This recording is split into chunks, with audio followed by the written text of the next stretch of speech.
ओम नमः शिवाय, जय श्री राम, जय मां विंध्यवासिनी। आज का हमारा विषय है कुल देवी।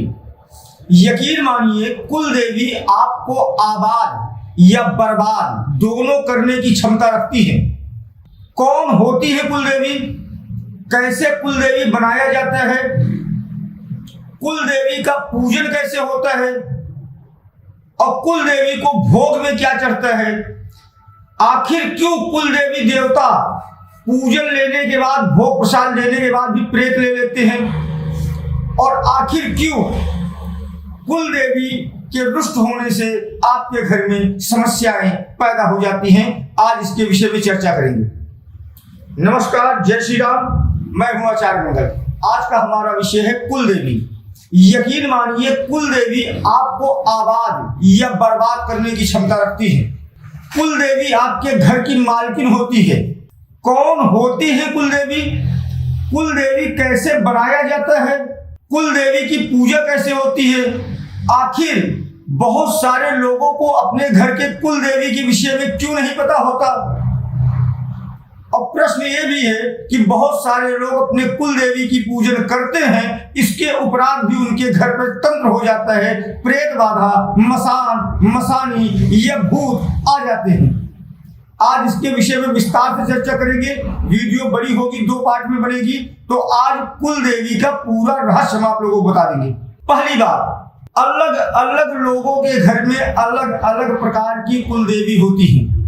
अलग अलग गोत्र के हिसाब से अलग अलग कुल देवी होती है, और कुल देवी सबके घर में होती है। कुल देवियों में प्रमुख जो पूजती है, माता शीतला, माता काली, दुर्गा, चामुंडा, बनशक्ति, मीरकुंवर, फूलमती, सती आमिना, बन्नी माता, दैया माता, ओबा भवानी, हमजा भवानी, धमसा भवानी, मारुका, रक्तामणि, पूतना।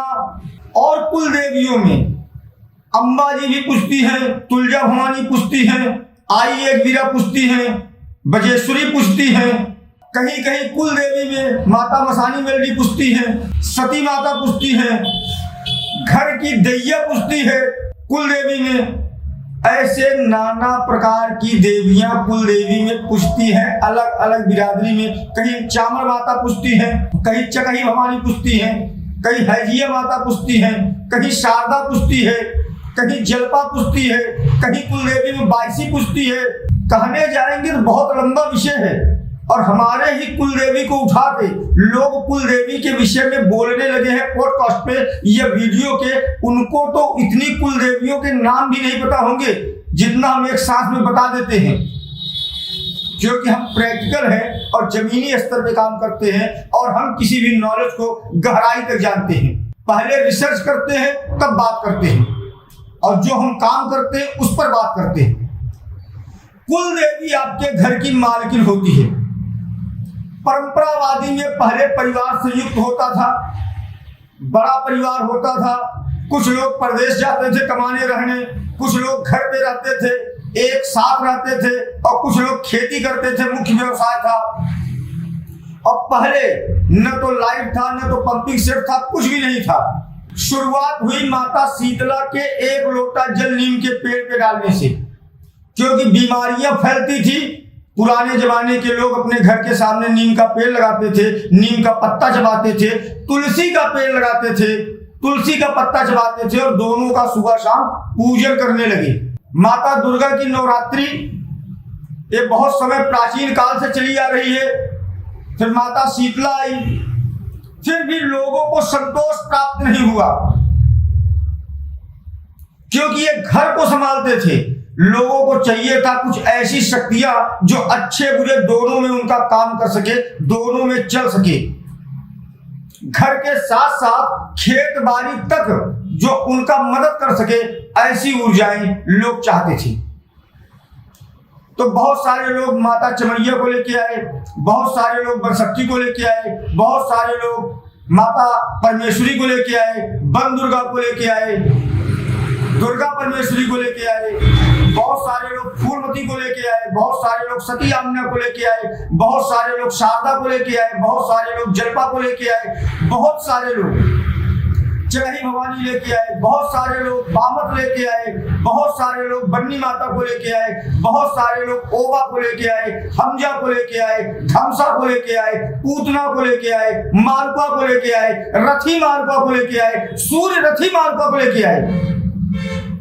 बहुत सारे लोग घर के देवी में टोरमत की काली लेके आए, बहुत सारे लोग टोरमत की सायर लेके आए कुल देवी में।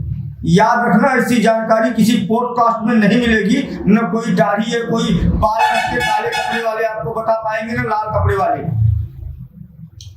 इनको इसलिए लेके आए, कोई आकाश कामनी को लेके आया, कोई भानामती को कुल देवी बनाया, कोई चंडी को बनाया, कोई चामुंडा को बनाया, कोई काली घाट की काली को बनाया, कोई खतराबाद की काली को बनाया, कोई गिरनार की काली को बनाया।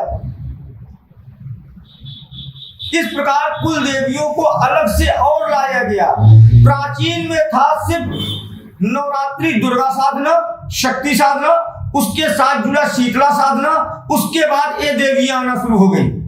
शाकुंभरी माता है, कहीं कहीं मनसा देवी पुजती है, कहीं नैना पुजती है, नैना देवी पुजती है, कहीं ये जो भ्रामरी होती है वो पुजती है, कहीं बंजारन माता पुजती है।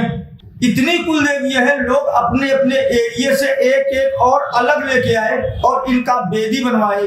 परिवार संयुक्त होता था, एक लोग इनकी पूजा करते थे, वर्ष में एक बार पूजा होता था। जो शीतला से संबंधित देवियां हैं उनकी पूजा आषाढ़ में होती थी, और जो दुर्गा और काली से संबंधित देवियां हैं इनकी पूजा कुवार नवरात्र या चैत नवरात्र पे होती थी। यहाँ पे भी सात्विक और तामसिक दोनों का भेद था। जो थोड़ा तंत्र लाइन में थे, जो बाद में देवियां लेके आए, इस सात्विक के साथ तामसिक भी पूजा करते थे, बलि भोग प्रसाद देते थे। और जो आषाढ़ में होता था, इसमें भी शीतला के साथ जो देवियां हैं उनके साथ भी सात्विक या तामसिक जुड़ गया।